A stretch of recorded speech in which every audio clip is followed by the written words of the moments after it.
السلام عليكم ورحمة الله وبركاته. أهلا بيكم معايا فيديو جديد من وي. فيديو النهاردة إن شاء الله هشرح فيه معاكم طريقة عمل وحدة مربعة سهلة وبسيطة لكن جميلة جدا ومميزة في نفس الوقت لعمل بطانية بيبي أو مفرش للسرير أو مفرش للسفرة أو شال مستطيل أو بلوزة أو كارديجان أو كوشنز، يعني نقدر نعمل منها حاجات كتير جدا. أتمنى تكون سهلة وبسيطة عليكم وكمان تنول أعجابكم. بسم الله الرحمن الرحيم. زي ما احنا شايفين وحدتنا النهاردة نقدر نشغلها بلون واحد للبطانية كاملة. ممكن تشغليها بلونين لو هتعملي الوحدات كلها بلون واحد وتشبكي بلون مختلف هتديكي شكل جديد.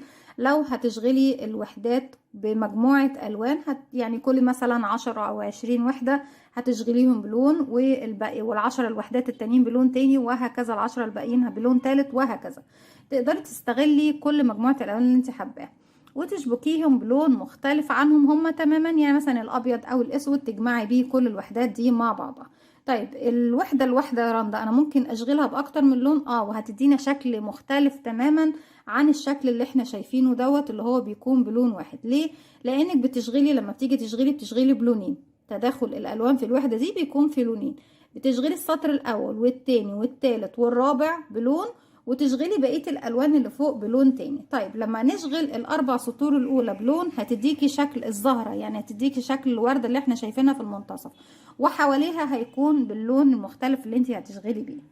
بسم الله الرحمن الرحيم. وقبل ما نبتدي نشتغل هنتكلم على طرق التشبيك المناسبة لوحدتنا النهاردة. كل طرق التشبيك الموجودين عندنا على القناة تنفع ان انت تشبكي بيها وحدتنا، يعني تنفع ان انت تشتغلي بطريقة الزجزاج، تنفع تشبكي بطريقة المنزلقة او الخيط والابرة او غرزة الحشو اللي احنا طبعا ان شاء الله هنشرحها مع بعض النهاردة.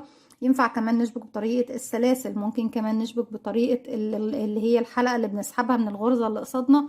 وكل الطرق اللي انت ممكن تشتغلي بيها تقدري تشبكي بطريقتنا يعني في وحدتنا النهاردة بيها. بسم الله الرحمن الرحيم. بنبتدي نكون 4 سلسلة او بكون دائرة سحرية زي ما انتوا حابين. لو هتكوني 4 سلسلة بتكوني 4 سلسلة تسيبي 3 وتشبكي بغرزة منزلقة في اول غرزة. ولو هتشغلي بدائرة سحرية هنشغل زي ما احنا هنشوف دلوقتي مع بعض. بستخدم معاكم خيط صوف متوسط السمك، ده بيكون سمك الخيط معايا، مع ابرة رقم 3.5 ملم. في البداية ببتدي اسيب مسافة من الخيط والف الخيط على ايديا على 2 من الاصابع كده وارجع للخلف واجي تاني للامام، مش جنب بعضه الخيط، لا بجيبه عكس بعضه وارجع تاني للخلف. بلف ايدي الناحية التانية، هنا بيكون اتكون عندي حلقتين، بنزل تحت الحلقة الاولى وبسحب من تحتها الحلقة التانية وبلف ايدي واحدة واحدة خرج الخيط من على ايدي. نقدر نشتغل بدرجات لون واحد وتشبكي بلون درجة من الدرجات دي بردك، يعني لو عاوزة تستخدمي درجة منهم في التشبيك مفيش اي مشكلة.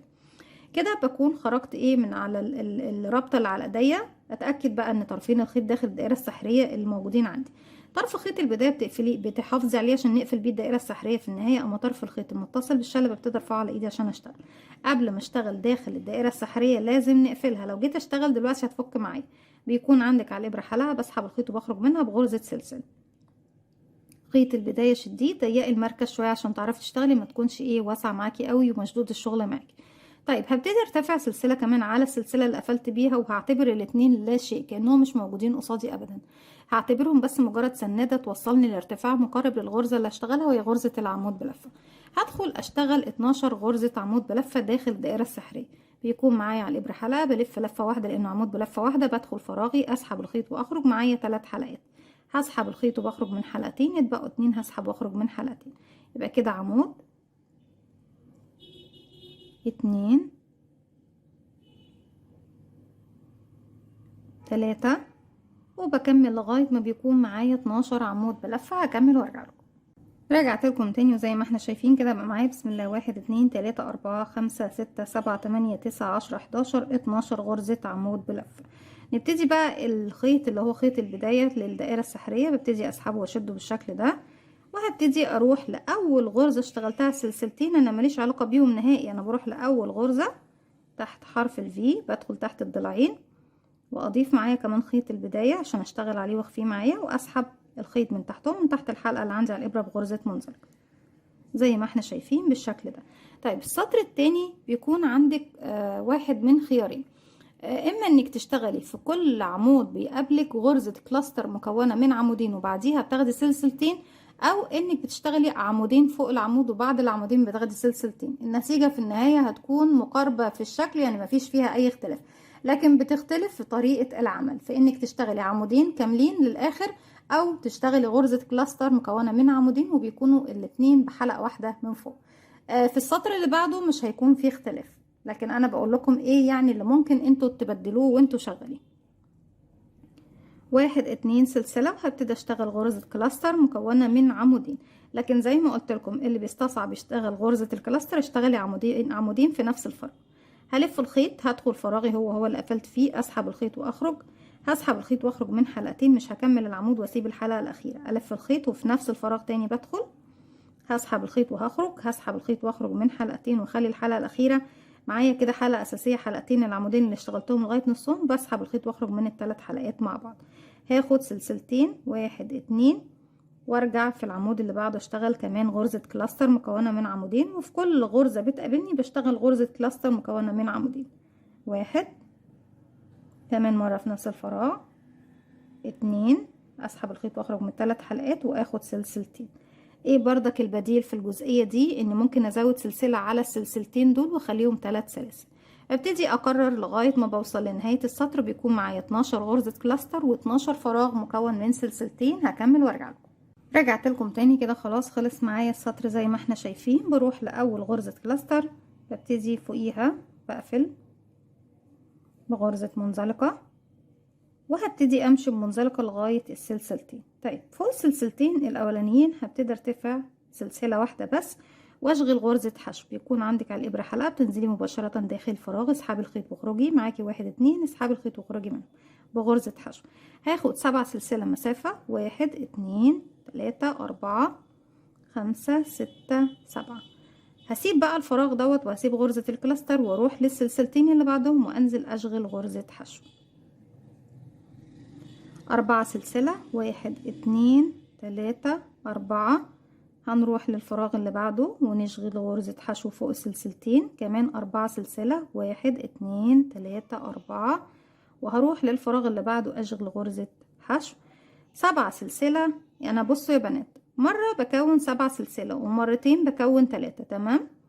بقى هنا 7، 1 2 3 4 5 6 7. مش بشغل الحشو في نفس الفراغ، لا بروح للسلسلتين اللي بعده. ممكن والكلاستر يعني تجاهلوهم تماما، احنا مش بنشتغل عليهم خالص، انا كل شغلي على السلاسل. كمان مرتين ب4 سلسلة، 1 2 3 4. الفراغ اللي بعده حشو. مرة كمان 1 2 3 4. الفراغ اللي بعده حشو.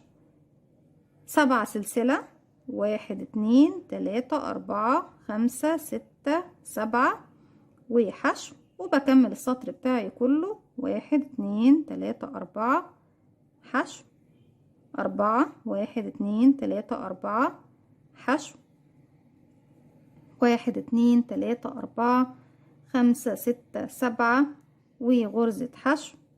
4 سلسلة، 1 2 3 4 وغرزة حشو. 4 سلسلة، 1 2 3 4. وهنروح نشغل غرزة حشو. لا مش هشغل غرزة حشو. ليه مش هتشغليها؟ لان احنا كده كده شغلينها في بداية السطر. بروح بقى فوقيها الاولانية اللي انا اشتغلتها تحت حرف الفي هقفل بغرزة منزلق. انا كده كونت خلاص شكل المربع بتاعي اللي هو شكل الزهرة. زي ما قلت لكم، اذا حابين تاخدوا شكل الزهرة وبعد كده بتكونوا بقية المربع، بتشتغل 1 2 3 كده. السطر كمان اللي جاي بتشتغلوه بنفس اللون. ممكن وليكن حتى تخلي اللون الداخلي هو بشكل اي لون من الوان الزهور، والاطار واللي حوالينه بقيه السطور الباقيه بتشتغليها بلون تاني مختلف، هتديكي شكل جديد جدا لنفس الوحده. هتحس ان هي مش نفس الوحده، هغير من مجرى شكلها تماما. همشي بقى لغايه السلاسل بمنزلقه وهرتفع سلسلتين. وطبعا احنا عارفين ان السلسلتين دول ولا اي حاجه معانا خالص. ابتدي اشتغل 5 عمود، 3 سلسلة، 5 عمود في نفس الفراغ كده. 1 2 3 4 5 كده. دي المجموعة اللي على اليمين، 1 2 3.